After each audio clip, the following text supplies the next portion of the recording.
Do.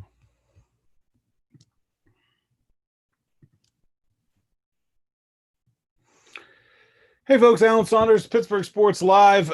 Welcome to Pittsburgh Postgame. The Pirates are 0-2 after losing their second game of the 2020 season to the St. Louis Cardinals in St. Louis, a 9-1, a game that, started close but got out of hand quickly. And not the way they wanted to start this season, I would not think. James Santelli in with me here to talk about, a disappointing, I guess, start for the Pirates. And, we'll start with, the theme here from two games for the Pirates is that they haven't really hit a lot, James. What are you seeing from this team's offense? And is that the big problem to you? No, not much hitting at all. And at least yesterday in the opener, you saw, a few balls get out towards the warning track. You saw flashes there. It was like, you just go a little bit further. They could have won that game. This was not the case today. They barely had any balls get out of the infield. I saw a stat most of the way through the game that it was 20 outs they had so far, and only 4 had even gotten into the outfield grass. So it was not a pretty sight, and really you're not going to see much better tomorrow probably with a similar lineup. You're going to have to hope that Gregory Polanco is back when they come back home next week and could provide even just a little bit of pop to this lineup, because there's not much to speak of at the moment. Yeah, let's obviously the loss of Gregory Polanco is significant.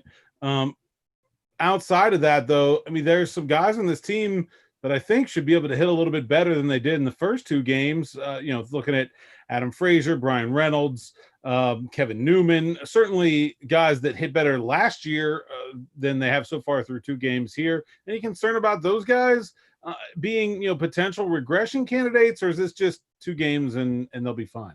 Well, I wouldn't look at regression so far, but you're absolutely right in that the very top of the lineup, Kevin Newman today, 0 for 4. Brian Reynolds, 0 for 3. No hits so far in the first 2 games. Adam Frazier, another 0 for 4. These are the guys that have got to be able to set the table for Josh Bell, Colin Moran, and eventually Gregory Polanco to come through and drive in some runs. And they're not doing so far. And in some cases, that was the pitching matchup that you had early on today. Adam Wainwright, he knows this Pirates team well. He knows how to get them out. And he got some, fortunate Adam Wainwright type calls along the outside of the strike zone, particularly lower half of the plate early on in the game that kind of set the tone.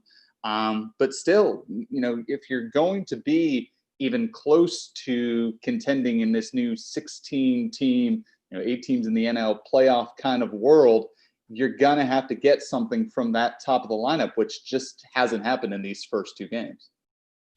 Now, I think Adam Wainwright's a good pitcher. He's obviously older, but it's still a veteran guy. And I also do think that league-wide, you should expect the pitchers to be a little bit ahead of the hitters right now.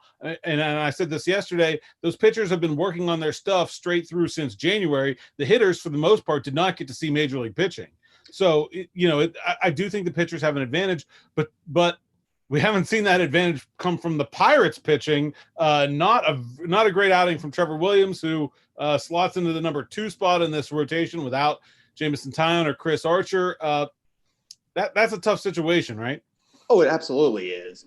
Trevor Williams in most rotations, including what should have been the Pirates rotation with a healthy Tyone and Archer, should be a number 4 pitcher. And to be quite frank, that's how we kind of looked this afternoon. A couple of good spots here and there. He was able to get out of jams early on, but I noted in the 3rd and the 4th innings, the heat starting to get to you in the July afternoon in St. Louis. Not only did he not look too good in those innings, he didn't get much help from the hitters at all. They were quick 1, 2, 3 innings for the Pirates in the top of the 3rd and the top of the 4th. That really wasn't giving Williams much time to rest in between his times having to go out onto the mound. And clearly it showed in the 4th. He started to miss in some of his spots. Things started to roll out of hand. And fortunately for the Pirates at that point, they were able to get to the bullpen early, get to Chris Stratton, who kind of had that fireman role to get out of the jam. But for Trevor Williams, a guy that kind of made his mark with the Pirates with consistent 6 or 7 inning outings, a lot of 6-inning outings where he didn't even give up any runs in 2018. To have him go out in this first start of a quick 60-game season and only give you 3 2/3 and not really look the strongest doing it, not a good start to things for your de facto number 2 pitcher right now. Yeah, and I will say, I mean, I noted on Twitter during the game, kind of got dinked around a little bit there. What was that, the 4th inning where, he gives up, no, this was the 3rd inning where he gave up, I think, 3 pretty weak hits out of 4 to let St. Louis score a couple times. But in general, to me, I think the big thing is if we're thinking that the pitchers are going to be ahead and the Pirates pitchers aren't now, what happens in a month when the hitters catch up, right? I mean, and I don't think the Cardinals lineup is necessarily the scariest in the National League at the current moment either, So, I mean, I think that's a pitching and defense kind of team. So not great, not great anywhere. Before we get to the next thing, and I think a lot of what I'm seeing on Twitter and a lot of what people are talking about right now with the team is Cole Tucker and what to do with him and what should be do with him. We're going to get to that in a second. I just want to say, if you're on YouTube right now, throw us a couple comments. We will get to them a little bit later. So you want to start building those up. You got a comment, you got a question, just throw it there in the chat box. Cole Tucker played right field today, had, I guess I would say, 2 balls that could be caught that didn't get caught. One coming in that 3rd inning where Williams got dinked around, and then one late way over in the gap. Not an error, certainly neither that, anyone is going to put down as a black mark against him. But I think if Guillermo Heredia would have been playing right field today, probably gets to at least one of them, maybe both. What do you make of Tucker at this point in his career? Is putting him in the outfield the right thing for the Pirates to be doing right now? I suppose it is, because you don't really have too many other options there without Gregory Polanco. It's just difficult to watch what has become of Cole Tucker in the last year or so. I'm one of the many people who probably thinks back to that opening debut that he had hitting the walk-off home run against the Giants in late April of last year and thinking, all right, even if he's not the starting shortstop immediately for you guys, you're seeing the flashes there and you're seeing, oh, okay, what can this guy do in the middle infield? And then since then, only 1 home run since that walk-off home run, only hitting 200, not showing any power at all. And to have to think that this guy that you drafted in the first round, so much talent, so much ability, so much personality, is going to end up kind of being a utility man at best. It's hard to really reckon with that right now because the Pirates as a franchise need so much out of these first round draft picks, need so much out of these younger guys. I think Cole Tucker can be fine in right field. He showed in that exhibition game in Cleveland when he went out into left center, made that great catch at the wall. He even showed in a later inning, I think it was the 7th or the 8th, kind of came in and made, a good kind of on the run catch coming in. He has that athletic ability that, yeah, he can be a decent utility guy, but that is a lot less value than you were hoping to get from the guy you were drafting early in the first round and who looked like he could be a quality guy playing up the middle as opposed to in a corner, as opposed to playing utility. It's kind of tough to see. Yeah, to me, I think, 2 things. One, I don't think corner outfield makes any sense. If he's going to be in the outfield, I mean, he's a good enough athlete to play center. I mean, I understand he's still learning the position, but I mean, if you're going to do it, that's where he goes, right? So why not just put him there to me? And then maybe you can get somebody, and I don't know. Look, I mean, they don't really have a right fielder that can hit at the moment, so it doesn't really matter. But I mean, what, you're not liking what you've seen from Guillermo Heredia so far? No, I mean, listen, no, not at all. And this is to me like he's never gonna play right field at any significant amount of time, right? I mean, he doesn't have any power, and that's a place where, in theory, you're going to have somebody that can hit the baseball that's going to go stand out there and play below average defense. That's not going to be Cole Tucker. Sure. So, I mean, if he's going to do outfield, he's going to have to play at the very least left, because in PNC Park, left can be somewhat difficult. or center. So why not just do that? But the other thing to me is I think one of the things about Cole Tucker is he's a great kid. I really enjoy covering him.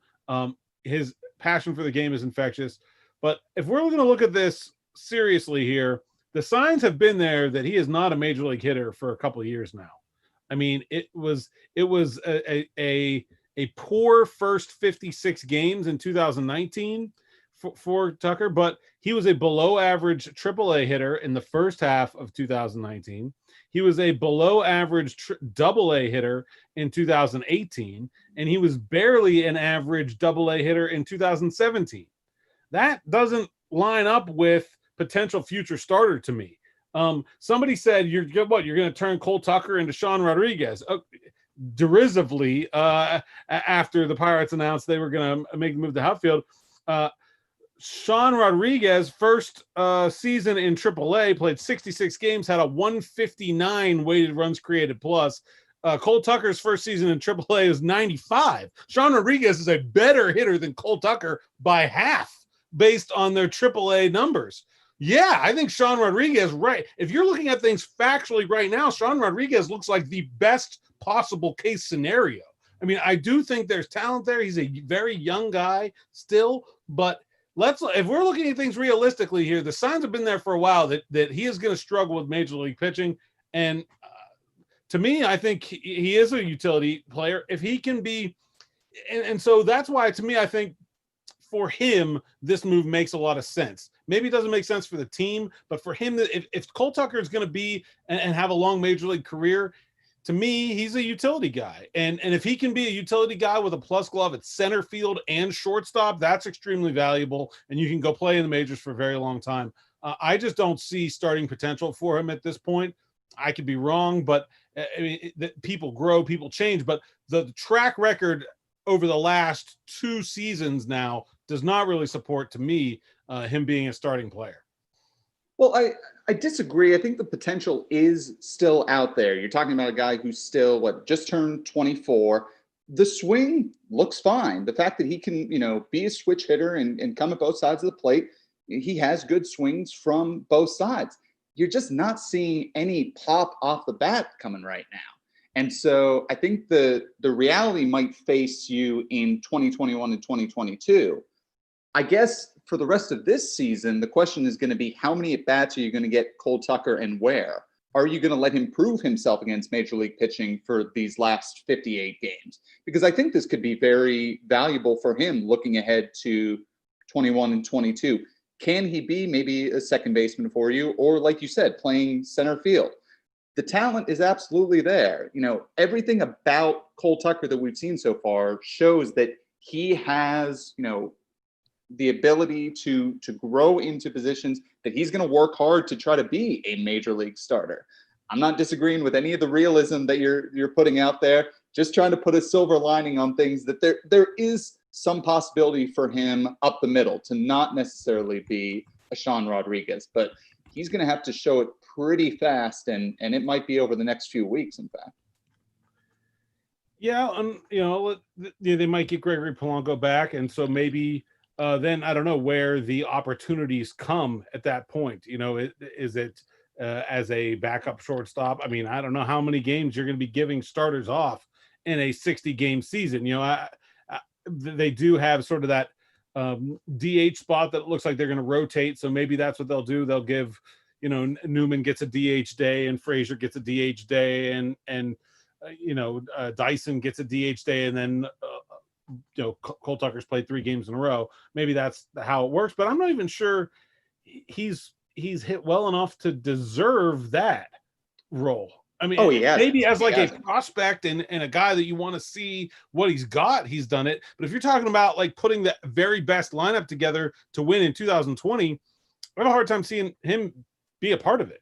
Oh, he hasn't. But let's look at it this way. If they start the season 2-8, basically, that's like starting any other season 6-23 or thereabouts. Like, you could get yourself into a very deep hole very quick without much of a possibility for this season.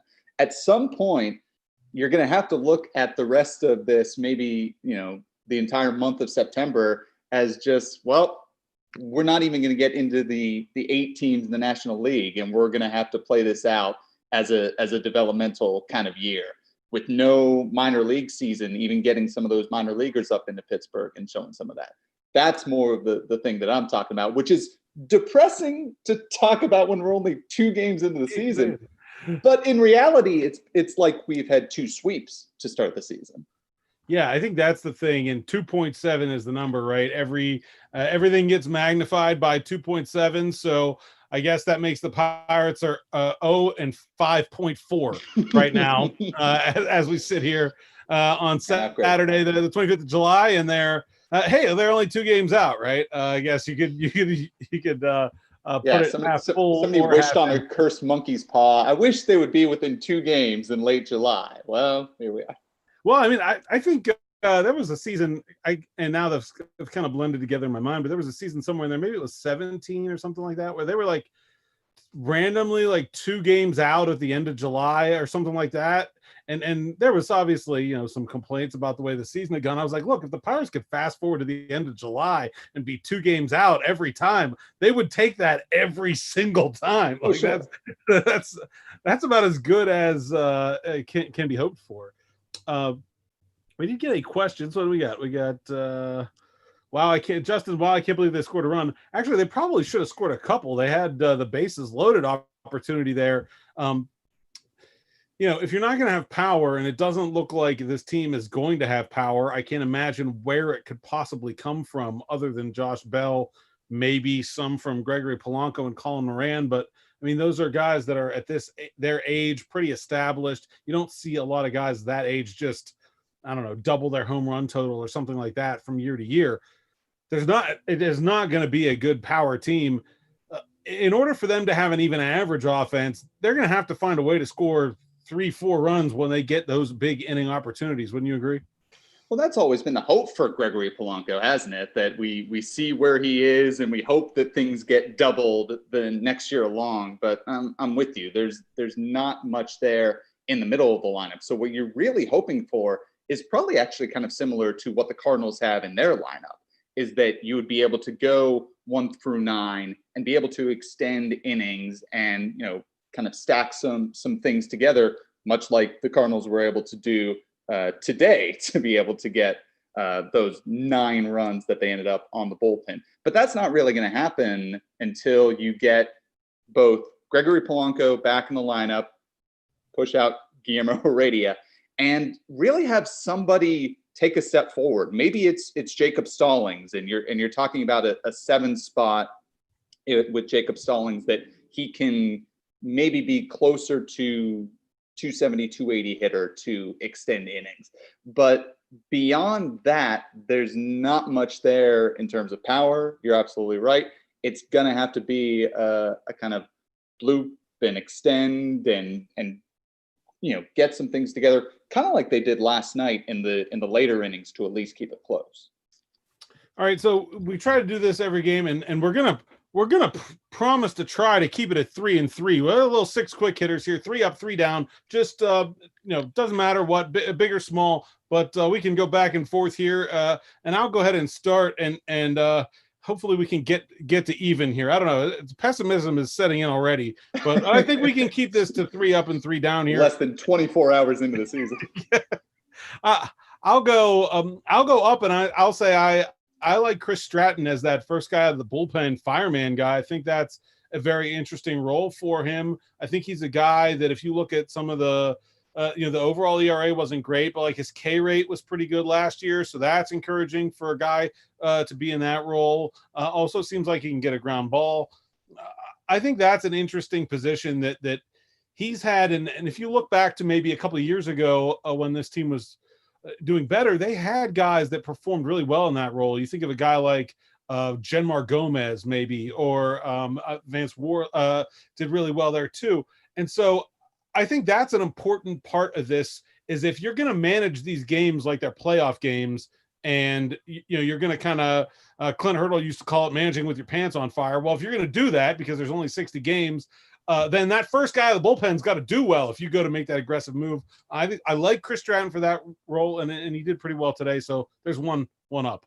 That might be one of the few ups you get. What do you got? You got any? Yeah, I'll actually give an up to Joe Musgrove, who had his moments last night starting off the season. Like you said, when you're talking about shaking off the rust of this crazy, weird situation that we're in, yes, pitchers are going to have the advantage over guys. But I liked what I saw overall, just seeing that he could come out of the gate and give you a strong start to keep things close. He had to give himself some defensive help, as we saw in the play that he made, the relay play to get it to home plate, to be able to save a run there. That's going to be one of the only places where his athleticism really comes into play this season. Not going to be on the hitting side for Musgrove. Not going to be probably a whole lot of pinch running for him either. But it was solid. And you know what? When you've lost your top two starting pitchers already, and you need a guy to become a de facto number one, to come out of the gate, he got some good strikeouts against a decent St. Louis lineup. Wasn't the best start in the world. He got dinged for the loss, even though he probably shouldn't have.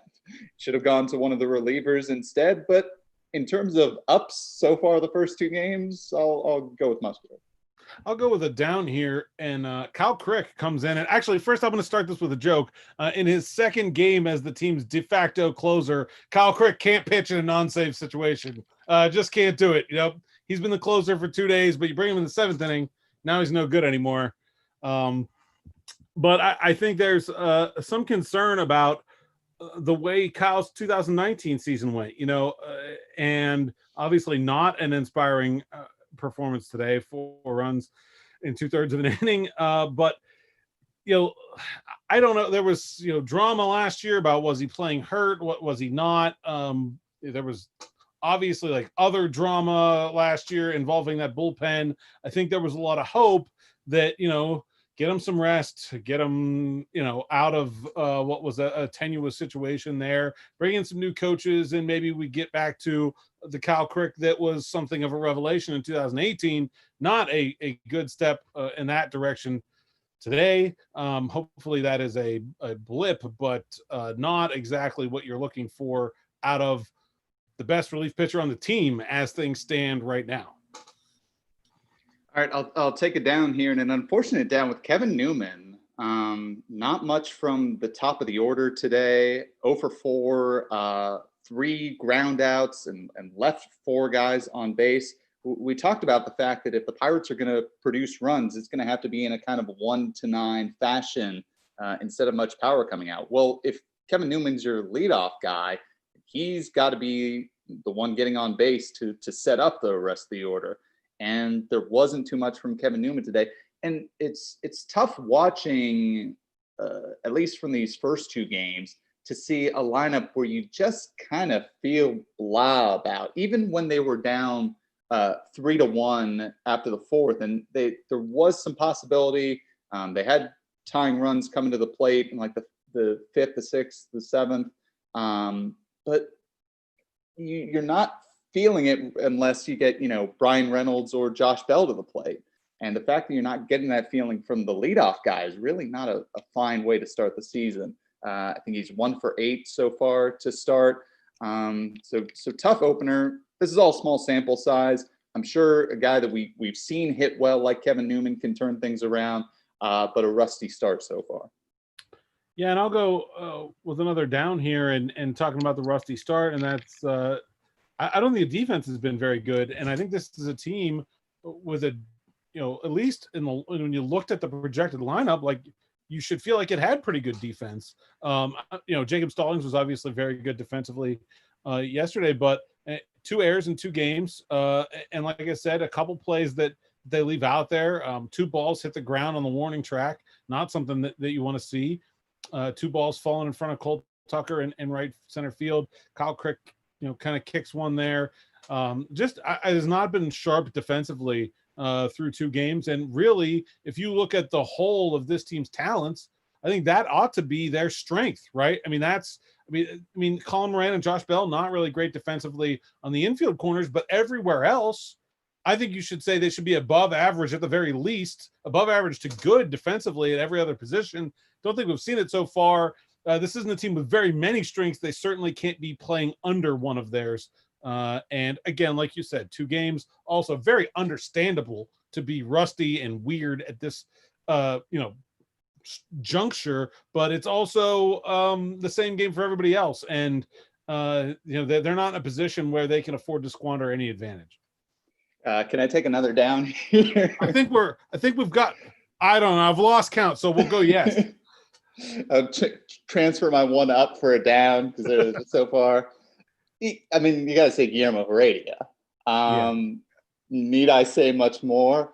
You're not going to have too much expectations for a guy who, in pretty much any other year and any other team, would probably have just been left in spring training, or in the case of this year, been left in Altoona to just kind of, plod away. But oh man, the bases loaded situations both yesterday and today, particularly today, not getting the bat off the shoulder. And it wasn't even a Wainwright call on that third strike for him. It wasn't even that Wainwright got the advantage of it. Like it was a strike. It would have been a strike for any other pitcher, and he didn't take the bat off the shoulder so far.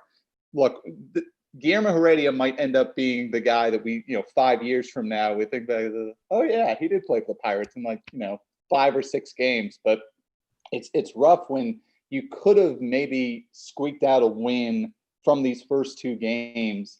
If you'd have just gotten something from this guy, not much more to say about Guillermo Heredia. I got a plus. I got one. Ooh, got an up. Yeah, John Ryan Murphy. Zero expectations. Supposed to be the Indianapolis catcher for this year. Mm-hmm. Comes up because of an injury. Starts the second game. Goes 1 for 2 with an RBI. I thought he was fine behind the plate. Look, is that scratch? Look, this is a team that's struggling to hit. They only get 3 in the whole game. The third string catcher has one of them. I think that's a good day for him. Do I really have to do another up? I mean, no, we got one more up. Yeah, we need an up. What else you got? I guess Clay Holmes. It doesn't have to be about a guy in the team. You can go the whole, the whole scenario, returning to play, or I can kind DH. I don't know. Are you up on the DH? I am up on the DH actually, and not just because I'm sure it makes Greg Brown furious. There was one moment in the game where they were talking, and Walk was like, it was about the changeover from to Williams in the 4th inning that they could take him out, and Walk said, you didn't have to worry about him, the pitcher spot coming up second, and so you were able to make that change. And Greg Brown said nothing, absolutely nothing, because he will not even acknowledge any positives about the DH. But I've been on this train for years now. The pitcher hitting ability, such as it is in 2019, 2020, is not the same as it was 20 years ago, 30 years ago. These pitchers are necessarily built and training themselves to be more specialized. Yeah, you do occasionally get the Madison Bumgarners and the Zach Greinke's who can give you solid at bats at the plate. But there's not been one moment so far where I've been like, man, I'd love to see a pitcher come up right about now. I'd love to watch that here, and I'm really missing it. So as a general idea, the designated hitter in this NL ballpark will be a plus. And actually, now that I think about it, when they come home, that'll be the first time in regular season play there's been a designated hitter used at PNC Park. So you can mark that down as an historic moment coming up on Monday, is it? Yeah, Monday. Mm-hmm. Milwaukee in town. All right, we got 2 questions on Twitter. I'll take one, and then I'll give the second one to you. Eddie Shack wants to know when they're going to DFA Kyle Crick. Eddie, he is literally the best relief pitcher they have. So basically never would be my answer to that question. And I'll give this to you because I already put mine out there, and I don't know if I saw yours. RP Roberts, how many games do you think this team could win? I said 24. What say you? And now you get the advantage of an 0-2 start. I do get that. Well, there's a big difference between the number of games they could win and the number they will win. We're dealing with a small sample size here of variance swamping everything. And but I'm being serious. You get a little luck. You get a couple of balls bouncing your way. If it had done so last night, we're talking about a 1-1 team. You kind of write off today's game. There's no reason why, with some lucky games, this can't be a team that is the 7th or 8th best team in the National League to make that playoff, even if it's 28 or 29. That said, we've now seen this team. We've now seen the bullpen, and we just went through the top 2 pitchers that we're going to have in this rotation, although I'm excited about Mitch Keller tomorrow. So I'll just knock off you said 24 was yours? I said 24, yeah. Yeah, then I'll knock off 2 and say 22. And what are we doing here? Like, I'm the equivalent of a $1 bet on Price is Right here is what you've done to me. Yeah, $1, Bob. That's talk about last thing we do is kind of spin things forward. Do have Mitch Keller on the mound tomorrow. To me, he is the guy that maybe provides the biggest, the nerds call it delta, right? The biggest swing from like what might be a reasonable expectation to what is also reasonably possible for his outcomes on this team. What do you make of Keller and his prospects here? There's no reason why Mitch Keller can't be the best starting pitcher in this rotation as it stands now, injury plagued as it is. All the pieces are there. We've seen the flashes from this guy. And looking at last year, the BABIP that he had was something like 400 and a million. The terrible. I think it was the worst BABIP in like 15 years or something like that in majors. It was historically bad. You can't get much worse luck than that. And it's not just bad luck. Like, we know what Mitch Keller is capable of doing. And maybe on a Sunday afternoon after the Cardinals have put out the same lineup 2 days in a row, maybe it's something where he finds his edge and gets started on. I think when you're talking about high variance guys where you could really get a great sort of exceedance of expectations from, Mitch Keller's probably your top guy. He could absolutely be the guy that wins you some ball games that you're definitely going to need. And look, if we're ever going to have a sniffing chance at getting one of those 8 playoff spots, it's probably going to have to be from winning the majority of the games started by Mitch Keller, Joe Musgrove, and Trevor Williams off the top. You've lost the first 2 so far. It's not a great way to start things, but you get things going with Keller, and you get maybe another series in a couple weeks where you get these 3 guys back to back against maybe a worse team than the Cardinals, maybe somebody on the AL Central side you get lucky with, then you can maybe see about a sweep yourself.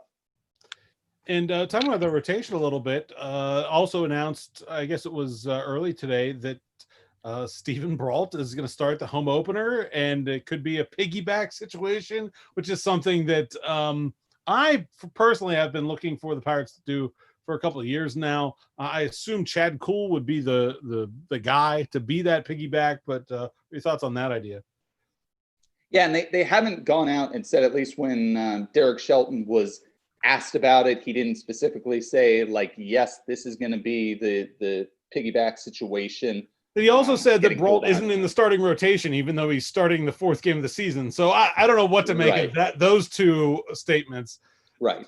So, well, let's spin that into a positive. Let's look at the fact that Derek Shelton is willing to be unorthodox in how he's going to use what we'll call starting pitchers, opening pitchers so far. I mean, heck, it was almost a piggyback situation today with Williams and how little that he may be able to come back for Monday. Actually, if you really want to get crazy with things and really manage like your pants are on fire, he only threw 67 pitches today, and he hasn't pitched in a few. So I mean, he very easily could be back into a ball game situation in 2 or 3 days. Yeah, give a day of rest. And I don't think it'll happen on Monday, but you bring up a good point. Like, these are the kinds of things that you can start thinking about if you're, one, managing with your pants on fire, two, have a manager who's willing to manage with his pants on fire, which, apparently Shelton is willing to do, and three, you get into some unusual situations, well, unusual in a normal National League season, where you're willing to just yank your starter early, give him another chance in not 5 days time, but 2 days or 3 days time. It's hard to separate for me, and I'm sure it is for a lot of Pirates fans, the kind of guy that we know Steven Brault is, and we love him as a guy, as an individual, and seeing what he can be as a finesse pitcher, and just the reality that, like, this is kind of a quad A guy. We know what he's capable of, and he can give you good innings as this swing man, both long relief and in some spot start situations. But that's really all it is. Like, in any other year with your regular starting rotation, he's riding the shuttle back and forth between the majors and the minors. I hope that he can show something more and maybe get to the kind of Trevor Williams level of, you don't have the stuff, that's fine. You're the guy that can get the weak contact and get yourself, 5 quality innings. But it hasn't been so far. Maybe this is the situation that benefits him well. Maybe I do think some more creative managing could have helped him in the past. I do think going 3 or 4 innings instead of the expectation of 6. I do think he was hurt by Clint Hurdle trying to kind of stick him into a more traditional paradigm. I think his best chances for success are exactly what he's, I guess, might be, or it looks like he's being asked to do on Monday, which is go be halfway between an opener and a starter that's getting piggybacked. Go that 3-4 strong innings and then get out of there before they get a chance to see you 2 or, God forbid, 3 times. Not a pitcher that should be ever pitching the 3rd time through the order. I wonder if I sat here and dug through fan graphs and we pulled out every 3rd time through the order at bat from Steven Brault's career, how different his numbers would be. My thought right now is that it would be a significant difference. Well, I'll do that while we're talking, but yeah, you're absolutely right. This is a guy where, when we're discussing how god awful this bullpen looks, and it really is, then there's having a guy who can give you 3 quality innings, and that's what Steven Brault is capable of at his best. I'm going to keep scrolling down to see if the Baseball Reference refreshes for 3rd time through the order, so I can tell you folks what we're looking at here. Let's see. So yeah, first time facing guys, 754 OPS against. First time 754, second time 833. And then third time, little smaller sample size, 775 OPS. So it's not really the 3rd time through the order necessarily, but it's really the 2nd time. And that, to me, the fact that you're going to be worse the 2nd time through in most situations, but particularly for if you're just given 2 or 3 innings where you're only seeing this guy once, here's the stat that I'll throw at you for this. First time seeing guys as a starting pitcher, 2.6 strikeout to walk ratio. Second time through as a starting pitcher, 1.3 strikeout to walk ratio. So you're cutting your strikeout to walk ratio in half second time you're seeing guys. So that, to me, speaks to the kind of pitcher he is, the kind of, finesse, deceptive kind of pitcher that, you get him in front of a guy once, you're going to have a lot better odds and a lot better value than the 2nd time through. Yeah, and he's a guy, he's going to give up some hits. He really can't afford to be giving up those walks. They make a big difference for him because he knows they're going to put some balls in play against him. And so having more guys on base significantly impacts that.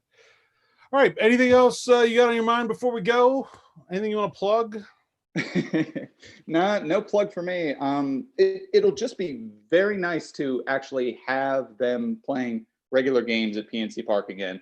I actually live downtown in downtown Pittsburgh now, so a lot of the times my walk around the neighborhood involves walking along the North Shore Trail and coming back. And so the fact that I've been here through April and May and June, and now most of July before they were, finally able to start playing those exhibition games against the Indians, and to not have any games going on at the ballpark. I mean, along with everything else that's been going on, just kind of puts a damper on any summer in Pittsburgh. So I know we can't be there. I know that we would want to be in the stands for this home opener, just like any other home opener on Monday. But just the fact that they're going to be playing, that there's going to be a ball game at PNC Park that we can all kind of, at least in our own homes, enjoy and be a part of.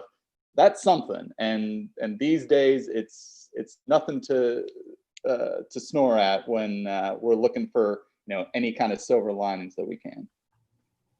All right, James Santelli, thanks for joining me. Tomorrow, Pittsburgh postgame will not have the Pirates. Pirates have the Cardinals, and that's Mitch Keller against Dakota Hudson at 2:15. The Riverhounds, though, are going after that, 5 o'clock. They're at in northern New Jersey, taking on the New York Red Bulls. And so Matt Geica and John Krasinski will have Pittsburgh postgame. After the Riverhounds, they might work some Pirates in there as well. So if you've got a baseball question, feel free to jump in there, throw it out. Matt knows what he's talking about. He and James and I have shared the PNC Park press box over the years. And so make sure to subscribe to the channel, click that bell for notifications so you get Matt and John as soon as they go on tomorrow after the Riverhounds and Red Bulls. And then, of course, for all of our videos here at Pittsburgh Sports Live. Thanks for joining me, James Santelli, and thanks everyone for watching. I'm Alan Saunders, Pittsburgh Sports Live.